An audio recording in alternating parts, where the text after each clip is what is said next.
మరి పాస్టర్ గారు మీరు ఎంతో ప్రయాసపడి మీరు సేవ చేస్తున్నారు. మరి ఆ సేవలు గుర్తించి ఆయన ఎంత భారం కలిగి మీరు సేవ చేస్తున్నారో మీరు ఎన్నో గుర్తించి ఇంకొక కొంతమంది ఆయన కొన్ని సన్మానం చేద్దామని అనుకున్నాం. ఇది క్రిస్మస్ జరగాలి. మరి కొన్ని కారణాల వల్ల అది ఎలా వాయిదా పడిపోతూ వస్తుంది. కానీ ఈరోజు ఎలాగైనా చేద్దామని మీరు అనుకున్నాం. ఇది నా మాటల్లో కాకుండా బైబిల్ పరంగా నేను ఒక చిన్న 2 నిమిషాలు మాట్లాడి తర్వాత కార్యక్రమం జరిగిస్తున్నాం. మీ పైన నాయకులుగా ఉన్నవారు లెక్క అప్పచెప్పవలసిన మీ ఆత్మను కాయిచున్నారు. వారు దుఃఖముతో ఆ పని చేసిన ఎడల మీకు నిష్ప్రయోజనం గనుక దుఃఖముతో కాక ఆనందంతో చేయనట్లు వారి మాట విని వారికి లోపరుడి. నాయకులు అంటే మరి ఈయన మనం ఎన్నుకోలేదు. ఎందుకంటే ఆయన దేవాది దేవుడే ఎన్నుకోయి మనం పాపంలో పడిపోకూడదని, మన తప్పులు చేయకూడదని, మన ఆత్మీయత పడిపోకూడదని దేవాది దేవుడు మన అందరికీ కాపరిగా నాయకుడిగా నిలబెట్టారు.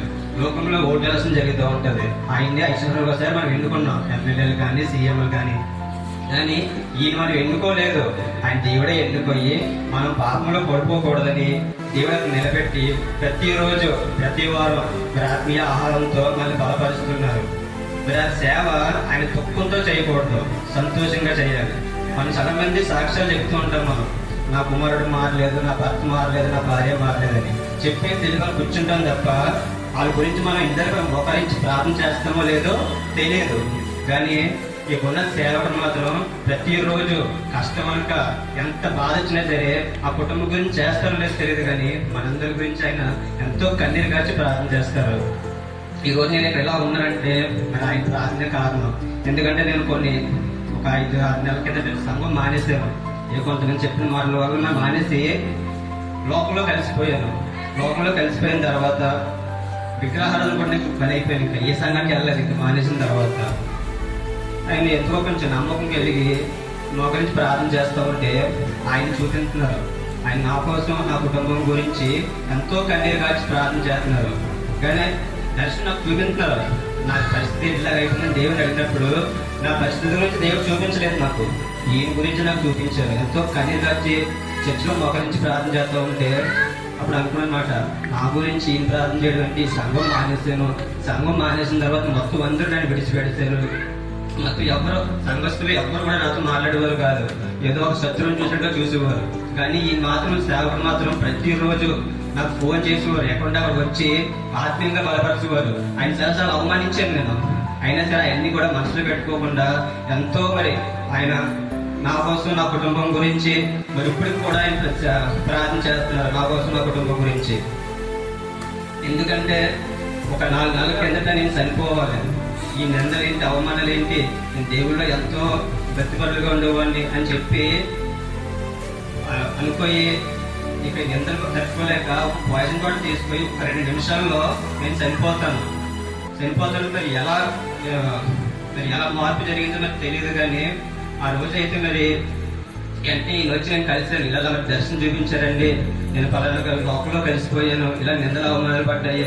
కానీ ఎన్నిసార్లు ప్రార్థన చేసినా మిమ్మల్ని చూపించినట్టు దేవుడు అని చెప్పి ఆయన వచ్చి కలిసి మాట్లాడిన తర్వాత సంఘానికి రైతు నీ గురించి ప్రతిరోజు ప్రార్థన చేస్తున్నాను, నీ కుటుంబం బాగుంటుంది, లైఫ్ బాగుంటుంది అని చెప్పిన తర్వాత నేను సంఘానికి వచ్చి 4 నెలలండి.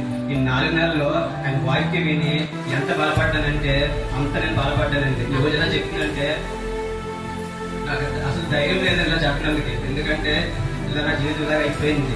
ఎవరు నిలబడి చెప్తే అవమాన పరుస్తారు, ఎట్కాలం చేస్తారని చెప్పి చాలా సేపు నేను చెప్పినా సరే కానీ దేవుడు నన్ను బలపరిచి రాత్రి కూడా దేవుడు నేను మాట్లాడలేకపోతున్నా, నాకు ధైర్యం అంటే నేను మాట్లాడినప్పుడు బలిపెట్ట మీద అనుకుంటా ఒక గోడ కట్టుందండి.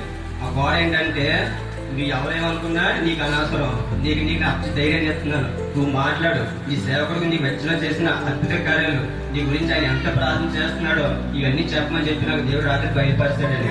ఆ ధైర్యం అసలు ధైర్యం అయితే లేదండి. వస్తాను, పాట పాడతాను, కూర్చుంటానండి. అంతకుమించి నాకు ఏం మాట్లాడలేదు. అసలు నాకు ధైర్యం ఉండదని నాకు మాట్లాడినందుకే. కానీ దేవుడు ఎంతో బలపరిచి సేవకుడి ద్వారాగా నా పరిస్థితులు, నా కుటుంబం గురించి చాలా ప్రార్థన చేస్తున్నారు. అలాగే మీ గురించి కూడా ఆయన ప్రార్థన చేస్తున్నారండి. ఎందుకంటే ఆయన దేవుడు మా కోసం నిలబెట్టాడు. ఆయన గురించి కాదండి.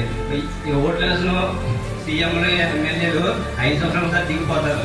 కానీ ఆయన బ్రతుకున్నంత వరకు మాత్రం మన కోసం ఆయన భారం కలిగి ప్రార్థన చేస్తారండి. మళ్ళీ ఆత్మీయ నడిపించారు. ఎందుకంటే మనం ఏ ఒక్కరి తప్పిపోయినా దేవుడికి ఆయన లెక్కప్ చెప్పాలండి. ఆయన లెక్కప్ చెప్పకపోతే మనకు ఒక వంతు శిక్ష అయితే ఆయనకి 2 వంతుల శిక్ష ఉంటుందండి. అవన్నీ మరి మనసులో పెట్టుకోయి మరి ఆయన గురించి కూడా నా నిజ ప్రార్థన జ్ఞాపకం చేసుకోమని చిన్న సాక్ష్యం దేవుడు దీవించిన